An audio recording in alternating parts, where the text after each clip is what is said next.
네, 오늘은 여러분과 함께 역대하 15장 1에서 7절 말씀으로 은혜 나누도록 하겠습니다. 역대하 15장 1에서 7절 말씀입니다. 하나님의 신이 오뎃의 아들 아사랴에게 임하시매 저가 나가서 아사를 맞아 이르되 아사와 및 유다와 베냐민의 무리들아 내 말을 들으라. 너희가 여호와와 함께하면 여호와께서 너희와 함께하실지라. 너희가 만일 저를 찾으면 저가 너희를 만난 바 되시려니와 너희가 만일 저를 버리면 저도 너희를 버리시리라. 이스라엘에는 참 신이 없고 가르치는 제사장도 없고 율법도 없는 지가 이제 오래였으나 그 환난 때에 이스라엘 하나님 여호와께 돌아가서 찾음에 저가 그들의 만난 바 되셨나니 그때 열국에 거한 모든 백성이 크게 요란하여 사람의 출입이 평안치 못하여 이 나라가 저 나라와 서로 치고 이 성읍이 저 성읍과 또한 그러하여 피차 상한 바 되나니 이는 하나님이 모든 고난으로 요란케 하셨음이니라. 그런즉 너희는 강하게 하라. 손이 약하지 않게 하라. 너희 행위에는 상급이 있음이니라. 아멘. 자, 오늘 아침에는 참 신앙인을 위한 필수 세 가지라는 제목으로 말씀 나누겠습니다. 전쟁에서 승리하고 돌아온 아사 왕에게 하나님께서 오벳의 아들 선지자 아사랴를 보내셔서 말씀을 전하게 하셨습니다. 2절 내용인데 제가 읽어보겠습니다. 저가 나가서 아사를 맞아 이르되 아사와 및 유다와 베냐민의 무리들아 내 말을 들으라. 너희가 여호와와 함께하면 여호와께서 너희와 함께하실지라. 너희가 만일 저를 찾으면 저가 너희의 만난 바 되시려니와 너희가 만일 저를 버리면 저도 너희를 버리시리라 라고 말씀하셨어요. 자, 승리하고 돌아온 유다 왕 아사와 그리고 또 유다 백성과 베냐민 백성들에게 하나님께서 말씀하셨어요. 무슨 말씀하셨냐면 너희가 나를 찾으면 만나주겠다. 그러나 너희가 나를 버리면 나도 버린다 라는 말씀하신 겁니다. 이 말씀하신 이유가 무엇이냐면 그들이 전쟁 속에서 정말 전쟁에서 이길 수 없는 그런 상황이었지 않습니까? 구스의 군사 100만과 함께 같이 싸우려고 했는데 그때 이 아사 왕이 하나님을 향해서 하나님만을 의지하옵니다. 하나님 도와주소서라고 하나님을 찾았을 때에 하나님께서 그들에게 승리를 주셨기 때문이죠. 그래서 하나님께서는 그 삶의 체험을 통해서 깨닫게 되어진 그것을 이스라엘 백성들에게 다시 한번 명확하게 말씀하시는 겁니다. 너희가 나를 찾으면 나도 만나주겠다. 그러나 너희가 나를 버리면 나도 너를 버리겠다라고 말씀하신 거죠. 자, 우리가 이 말씀을 들으면 하나는 이해가 되고 하나는 이해가 되지 않는 그런 경우도 있는 것 같습니다. 이해가 된다라는 것은 하나님이 나를 찾아주신다. 이것은 이해가 되는데 하나님이 나를 버리신다. 이게 이해가 안 되는 거죠. 자, 하나님께서는요. 저와 여러분들을 찾아주셨잖아요. 죄인 되었던 소망 없었던 저와 여러분들을 먼저 찾아주셨습니다. 하나님께서 먼저 저와 여러분들에게 다가와 주시지 않으셨다면 우리는 우리 스스로의 힘으로 절대 구원에 이를 수가 없었죠. 하나님의 백성이 될 수가 없었습니다. 모든 게 다 하나님의 은혜입니다. 자, 그런데 하나님께서는 당신과의 그 관계가 맺어진 후에 일방적으로 이제 관계가 이제 맺어진 후에 그냥 무조건적으로 계속해서 찾아오시는 분은 아니라는 것을 우리가 본문을 통해서 알 수가 있습니다. 왜냐하면 하나님도 인격이시기 때문에 그렇죠. 우리 하나님이 저와 여러분들에게 먼저 다가와 주셨다는 겁니다. 이건 불변의 사실입니다. 진리입니다. 자, 그렇다면 먼저 다가와 주심으로 인하여 죄 용서함을 받고 또 하나님의 백성이 되었다면 이제는 저와 여러분들도 하나님께 나아가야 되지 않겠느냐라는 것입니다. 그래서 우리는 하나님께 나아가야 합니다. 하나님께서 먼저 다가와 주셨기 때문에 이제는 우리 차례, 우리가 하나님 앞에 나아갈 차례가 되었다는 것이죠. 물론 하나님은 구약에서 나타나셨던 하나님과 같이 당신의 백성을 때로는 유기하시기도 하시고 또 때로는 버리기도 하시는 그런 하나님은 절대 아닙니다. 왜냐하면 신약에 같은 하나님이지만 이제 신약에서 신약시대를 살고 있는 저와 여러분들을 하나님이 버리지 못하시는 이유는 우리가 깨끗하고 정결하고 대단해서가 아니라 바로 하나님의 아들 예수 그리스도의 생명의 이 가치를 생명값을 지불하시고 죄와 사망과 사탄의 권세에서 저와 여러분들을 구해 주셨기 때문이라는 거죠. 그러니까 예수 그리스도의 생명값 예수 그리스도의 생명의 가치로 저와 여러분들을 구원하셨기에 우리 주님은 저와 여러분들을 버리지는 않으셔요. 자, 그렇다고 해서 우리가 주님이 우리를 버리시지 않는다고, 예수님의 피값과 생명값으로 우리를 구원해 주셨다고 우리가 그것을 믿는 것은 참 감사한 일인데, 그것을 가지고 내가 하나님을 찾아뵙지 않는다, 내가 하나님께 나아가지 않는다, 이것은 오히려 하나님 앞에 악한 모습이죠. 성도 여러분, 예수님이 저와 여러분들을 위해 십자가 달려 죽으시고 예수의 생명값으로 하나님이 찾아와 주시고 구원해 주셨다면, 우리는 구약 시대의 백성들보다 더 진중한 마음으로 하나님을 찾아야 될 줄 믿습니다. 오늘날 이 시대의 우리 그리스도인들의 모습을 바라보면 하나님을 잘 찾지가 않습니다. 자기 필요할 때만 하나님 도와주세요, 하나님 함께해 주세요라고 외치지, 정말 하나님께서 우리와 사랑으로 교제하기 원하시는 그때 우리는 무관심으로 하나님 앞에 일관했을 때가 얼마나 많이 있냐라는 것이죠. 성도 여러분, 오늘 예수 그리스도의 십자가 은혜를 다시 한번 기억하신다면 우리도 하나님께 나아가는 저와 여러분이 될 줄 믿습니다. 분명히 말씀하셨어요. 너희가 나를 찾으면 내가 너를 만나줄 것이다. 그러나 너희가 나를 찾지 않으면 나도 너희를 찾지 않을 것이다. 여러분, 이제는 우리가 하나님과 예수 그리스도를 통해서 인격적인 관계가 맺어졌다는 것을 기억해야 합니다. 하나님이 우리를 찾으십니다. 우리도 가야 될 줄 믿습니다. 자, 오늘 여러분과 하나만 더 나누고 말씀을 맺도록 하겠습니다. 자, 3절을 다시 한번 보겠습니다. 이스라엘에는 참 신이 없고 가르치는 제사장도 없고 율법도 없은 지가 이제 오래됐으나 라고 기록되어 있습니다. 자, 지금 하나님께서 아주 중요한 말씀을 유다 백성과 또 베냐민 지파들에게 하고 계세요. 자, 이게 무슨 말이냐면, 자, 이스라엘이 지금 패배하지 않았습니까? 같은 하나님의 백성이었는데 적은 숫자의 유다와 베냐민 연합군에 완전히 패배를 했습니다.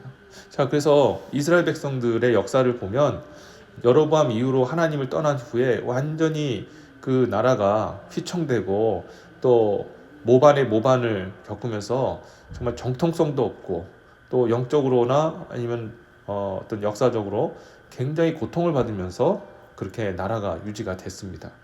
자, 그래서 정말 하나님 없는, 정말 마치 목자를 잃은 양처럼 그렇게 핍절하게 그렇게 나라가 존재하게 되었는데요. 근데 그때 하나님께서 그렇게 될 수밖에 없었던 이유 3가지를 말씀하신 거예요. 첫 번째, 이스라엘에는 참 신이 없었다. 이게 무슨 말일까요? 하나님이 없었다라는 거죠.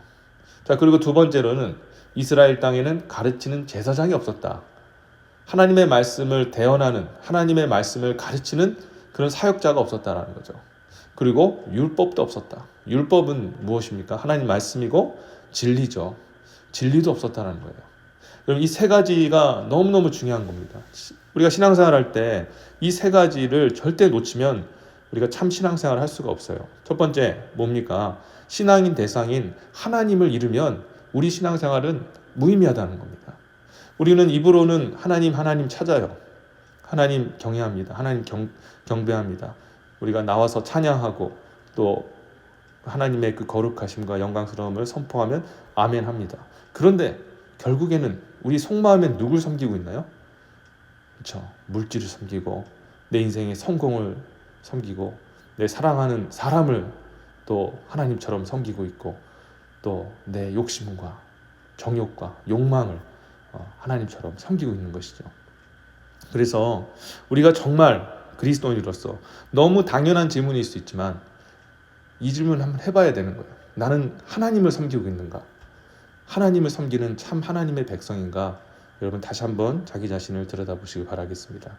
두 번째로 신앙생활에 필요한 두 번째 필수 사항이 무엇이냐면 바로 하나님의 말씀을 전하시는 그런 참 목회자, 참 말씀 전하는 자가 내게 있는가? 이게 참 중요한 거예요.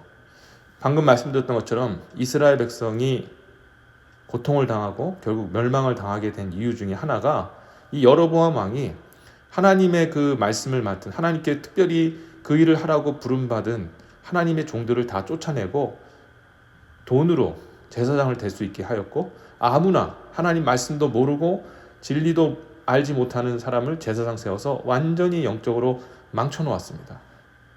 그런데 감사하게도 남유다 백성들에게는 하나님의 선지자들이고 또 하나님의 그 제사장들이 있었던 것이죠. 그들이 비록 적은 무리였지만 하나님의 신실한 말씀을 선포하고 그들의 하나님의 말씀을 온전히 가르쳤던 겁니다. 그러니까 이런 진리의 말씀을 통해서 하나님이 역사하실 수가 있었던 것이죠. 근데 여러분 신앙생활 하는 데 있어서 목회자가 참 중요하다라는 것을 여러분 아셔야 합니다. 아니, 목사님이 뭐 그렇게 중요합니까? 목사님은 그냥 단지 설교만 전하시는 분이고 뭐 내가 신앙생활 열심히 하고 또 사역도 열심히 하고 뭐 선교도 저 열심히 하고 하나님과 관계 속에서 신앙생활 잘 하고 있는데요 라고 생각하시는 분이 계실지 모르겠어요. 자, 그런데 하나님은요, 목회자가 대단해서가 제가 이런 말을 하는 게 아니고요, 하나님의 사역자가 특별하기 때문에 그런 말을 하는 게 아니라 하나님께서 당신의 양들을 치리하실 때 하나님이 세우신 목자를 통하여서 말씀을 전하게 하시고 그 말씀을 통하여서 하나님의 양떼들을, 예수님의 양떼를 치게 하셨다는 거예요. 이게 하나님의 정하신 바입니다. 구약시대, 신약시대, 오늘날 시대, 우리 자녀 후세대에도 똑같이 적용되는 거예요. 하나님 그렇게 하도록 작정하셨어요. 그래서 한 교회에 목회자가 중요한 겁니다. 그래서 여러분, 왜 목회자가 중요한가요? 뭐 그들이 뭐 대단해서요? 절대 아니죠. 똑같은 성경을 가진 사람이고 죄인입니다. 자, 그런데 중요한 이유는 바로 목회자가 하나님의 바른 진리를 선포하기 때문 아니겠습니까? 하나님의 진리의 말씀을 선포해 주시는 거예요. 그럼 우리 성도 때는 우리도 하나님 말씀 펴서 읽으면은 하나님께서 말씀을 통해서 깨닫게 하시는데 목회자가 뭐 필요한가 그렇게 생각할지 모르겠지만요, 하나님께서 목회자를 통해서 목회자에게 하나님의 말씀을 연구하게 하고 읽게 하시고 감동 주시고 성령께서 그 안에서 역사하셔서 목회자라는 그 인격을 통하여서 하나님의 말씀을 선포하여서 그 진리가 선포되도록 그렇게 하나님께서 작정하셨습니다. 물론 교회의 머리는 예수 그리스도죠. 그리고 각 교회의 목회자는 예수 그리스도를 따르고 예수님께 충성하는 작은 하나님께 부름받은 그런 섬기는 목자들이죠. 그래서 참 목자는 예수님이십니다. 그런데 그 예수님께서도 오늘날 하나님의 종들을 통하여서 진리를 선포하게 하시고 그 진리 가운데 양들을 치셔서 하나님의 원하시는 곳으로 예수님께서 인도하시고자 하는 자리로 그 백성들과 양들을 인도하신다는 거예요.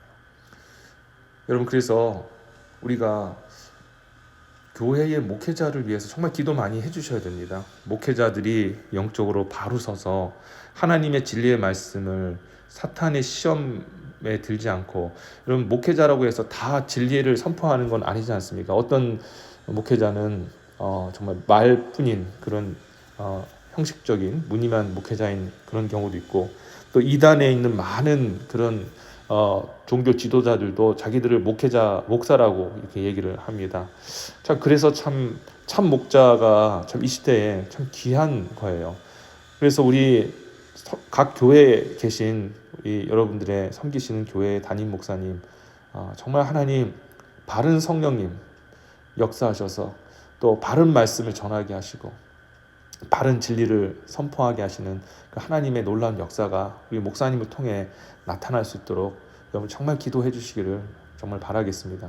혹시나 잘못된 이단의 교리나 그런 것에 빠지지 않도록, 그리고 성경을 읽고 묵상하며 나아갈 때 정말 하나님께서 그 하나님의 말씀의 참 진리의 정수를 깨달아서 성도들에게 온전히 정말 말씀을 선포하며 정말 나아갈 수 있도록 여러분 그렇게 정말 목회자들을 위해서 꼭 기도해 주시기 바랍니다. 왜 그들을 위해서 기도해야 되느냐? 저는 그분들을 위해서 별로 기도할 마음이 없는데, 아니요, 여러분들을 위해서 기도해야 된다는 거예요. 왜? 하나님께서 여러분하고 관계하실 때 목회자를 세우시고 그 진리의 말씀을 선포하게 하시고 그것을 듣게 하심으로 하나님과 관계를 하시게끔 하나님이 작정하셨기 때문이라는 거예요. 다시 한번 말씀드립니다. 하나님이 선포하시는 그 말씀을 통하여서 성도님들과 관계하신다는 거예요. 그래서 여러분 쉽게 말씀드리자면 목회자는 하나님과 관계 속에 연결하는 연결자이기도 하고요. 그리고 하나님과 여러분 사이를 이렇게 중개해주는 중개자 역할인 거예요. 예. 그 트랜스레이터라고 그렇게 뭐 쉽게 이해하시면 되지 않겠습니까? 우리가 미국권에 지금 살기 때문에 때로는 번역이 필요하고 또 통역이 필요할 때 영어를 잘 하시고 또 한국어를 잘 하시는 분의 도움을 받잖아요. 특별히 하나님께 부름을 받아서 또 성도의 형편도 잘 알고 또 하나님의 진리의 말씀을 또 공부를 통해서 연구하고 또 그렇게 하나님의 말씀을 또 알게 된 그런 목회자를 통해서 하나님께서 말씀하시고 성도 관계를 맺으신다는 겁니다. 그래서 여러분 목회자를 위해서 기도해 주시고 그들이 좀 부족한 모습이 있다 할지라도 하나님께서 정말 바로 세워주셔서 하나님 기뻐하시는 목회자로 세워질 수 있도록 여러분을 위해 여러분 기도해 주시기를 부탁을 드리겠습니다. 그리고 마지막으로는 하나님께서 말씀하기를 그 이스라엘 백성들이 망하게 된 이유가 바로 율법이 없었기 때문이다라고 말씀하셨는데 그건 진리가 없었기 때문이라는 것이죠. 여러분 진리를 여러분 꼭 깨닫게 되시기 바랍니다. 이 정말 중요한 얘기를 말씀드리는 거예요. 설교를 많이 듣는다고 해서 다 되는 게 아닙니다. 설교를 통해서 이 설교에 하나님께서 하시는 그 말씀을 통해 주시고자 하는 그런 하나님의 그 진리가 있거든요. 예, 하나님의 말씀의 그 정수, 핵심, 그 성경 구절이 무엇을 말하는가, 하나님의 참 의도하신 바가 무엇인가, 변하지 않는 세대와 상관없이 변하지 않는 그 하나님의 그 뜻이 무엇인가, 이것을 하나님께서는 매 설교시마다 또 하나님의 그 역사할 때마다 그것을 깨달아 알게 해주신다는 거죠. 성도는 이 진리를 깨달아야 합니다. 예. 그래서 여러분들 이 진리가 여러분 가운데 계속해서 쌓이고 체화가 되어질 때 그때 여러분 로마서 말씀에도 뭐라고 기록되어 있습니까? 진리를 알지니 진리가 너희를 자유케 하리라 라고 하였지 않습니까? 하나님의 말씀을 알게 되면 진리가 계속해서 쌓이게 되면 왜 자유가 들어되냐? 진리 이건 하나님 말씀이면 맨날 부딪히고 또 우리에게 정죄하고 우리 잘못했다라고 말씀하시는데 오히려 거치는 거지 어떻게 자유를 줍니까? 라고 얘기하실 수도 있을 것 같아요. 그런데 진리가 우리에게 자유를 주는 이유는 이 진리가 체화가 되면 어떤 일이 벌어지냐면 우리도 알지 못하는 상태에서 죄를 짓지 아니하게 되고 우리가 알지 못하는 상태에서 하나님의 뜻을 우리가 분별하게 되고 우리도 알지 못하는 상태에서 우리가 가는 그 길이 하나님이 원하시는 그 길이었다는 거예요. 자, 그러면 거칠 게 없잖아요. 하나님 앞에 범죄하지도 않으며 그리고 하나님의 뜻을 잘 깨닫고 나아가고 그리고 하나님 기뻐하시는 그 자리에 서 있다면 여러분 얼마나 하나님께서 그 대로를 열어주시겠습니까? 그러니까 진리를 여러분들이 많이 아셔야 되는 거예요. 한 귀로 듣고 한 귀로 흘리는 그런 우를 범치 않게 되시기를 진심으로 정말 권면을 드립니다. 매 주일마다 매 예배시마다 선포되어지는 그 말씀 속에서 그 하나님이 뭐라 말씀하시는가, 그 말씀의 그 핵심이 무엇인가, 그 말씀의 그 참 의미가 무엇인가, 변하지 않는 정말 세대와 시대와 사람과 상관없이 적용되어지는 그 진리의 말씀이 무엇인가, 그것을 꼭 여러분들이 붙잡으셔야 돼요. 그리고 그것을 계속해서 먹고 외우고 익히고 또 다시 리마인드하고 적용하고 하면서 체화시켜야 됩니다. 그것이 쌓일 때 여러분이 자유할 수 있는 거예요. 진짜 자유할 수 있는 겁니다. 그때는 거치지 않는 그런 하나님 앞에 정말 대로가 열린 것처럼 하나님 열어주시지 않겠습니까? 하나님 뜻 알고 하나님 기뻐하시는 자리로 나아가면 당연히 열어주지 않겠냐라는 것이죠. 여러분 이제 말씀을 맺도록 하겠습니다. 자, 오늘 이 세 가지 기억해 주셨으면 좋겠습니다. 목회자가 첫째 하나님, 우리 하나님을 섬겨야 된다. 당연한 얘기 왜 하십니까? 라고 생각할지 모르겠지만 정말 우리가 한번 양심적으로 들여다보자고요. 하나님 섬기고 있는가? 참 하나님을 섬기십시오. 우상 될 만한 것들은 다 찍어서 던져버리시고 기도하셔야 돼요. 매일마다 하나님 제가 또 우상 숭배했습니다. 또 육체의 쾌락을 쫓아 살았습니다. 또 돈을 쫓아 살았습니다. 또 하나님 제 유익을 위해 살았습니다. 매일같이 이 바울도 날마다 나는 십자가에서 죽는다라고 얘기하지 않습니까? 내 정과 육을 십자가에 매일마다 못 박는다 하지 않았나요? 이게 바로 하나님을 찾아가는 과정이죠. 하나님과 직면하는 과정 아니겠습니까? 여러분 그 일이 절대 아무것도 아니라는 것을 아무것도 아닌 것이 아니라는 것을 여러분 기억하셨으면 좋겠습니다. 그래서 7절의 마지막 절 보시면 그런즉 너희는 강하게 하라. 손이 약하지 않게 하라. 너희 행위에는 상급이 있음이니라. 무슨 말인가요? 그렇게 애쓰고 또 주를 위해서 힘쓰고 진리를 붙잡고 또 목회자와 관계 속에서 그들을 위해 기도하고 또 그들을 세워나가고 함께 같이 그 말씀에 순종하며 나가는 이런 모든 과정들, 이게 뭘 그게 의미가 있어요? 라고 생각하실지 모르겠지만 아니라는 거예요. 그 행위는 하나님이 다 보고 계신 행위이며 나중에 상급으로 갚아주실 행위다라고 말씀하고 있다는 것을 다시 한번 기억하셨으면 좋겠습니다. 오늘 여러분의 하루가 정말 하나님이 기뻐하시는 자리에 다시 돌아와서 거기서 새롭게 시작하시는 복된 하루 되시기를 다시 한번 주의 이름으로 축원합니다. 기도하겠습니다. 하나님 감사합니다. 오늘 하나님의 말씀을 통하여서 참 신앙을 위한 세 가지 우리가 살펴보았습니다. 우리가 하나님을 섬겨야 합니다. 그런데 입술로는 하나님 섬긴다 하면서도 마음으로 하나님 섬기지 아니하고 내 욕심과 욕망과 사람과 돈과 정욕과 쾌락과 이런 것들을 섬기며 나아갔습니다. 주님, 이제는 그 모든 것들을 깨어버리고 다시 하나님을 찾을 수 있는 우리 성도님 되게 해주시옵소서. 교회에 세워진 목회자를 귀하게 여길 수 있는 성도님 되게 해주시옵소서. 그들이 대단해서가 아니라 하나님께서 말씀을 백성들에게 전하라고 세우신 이들이기에 귀한 것이며 또 그들을 통해 하나님이 대화하시고 그들을 통해 성도와 교제하길 원하시기에 각 교회의 목회자가 중요합니다. 성도님들이 그것을 깨닫고 목회자를 귀하게 여기고 또 기도하고 또 목회자들이 이단에 빠지지 않고 바른 진리를 깨닫고 온전한 진리를 선포할 수 있도록 성령님 역사해 주시옵소서. 하나님, 그리고 우리 모두가 또 하나님 말씀에 순종하며 나갈 수 있는 우리 모든 성도님들 다 되게 해주시옵소서. 진리를 깨달아 알게 해주시고 진리가 체화되게 해주시옵소서. 그래서 우리가 하나님께 거치는 인생이 아니라 오히려 하나님 앞에서 자유함을 입고 정말 독수리가 날개쳐 오른과 같이 창공을 향해 정말 자유롭게 나를 수 있는 복된 인생 살게 해주시옵소서. 감사드리옵고 이 모든 말씀 예수님의 이름으로 기도드립니다. 아멘.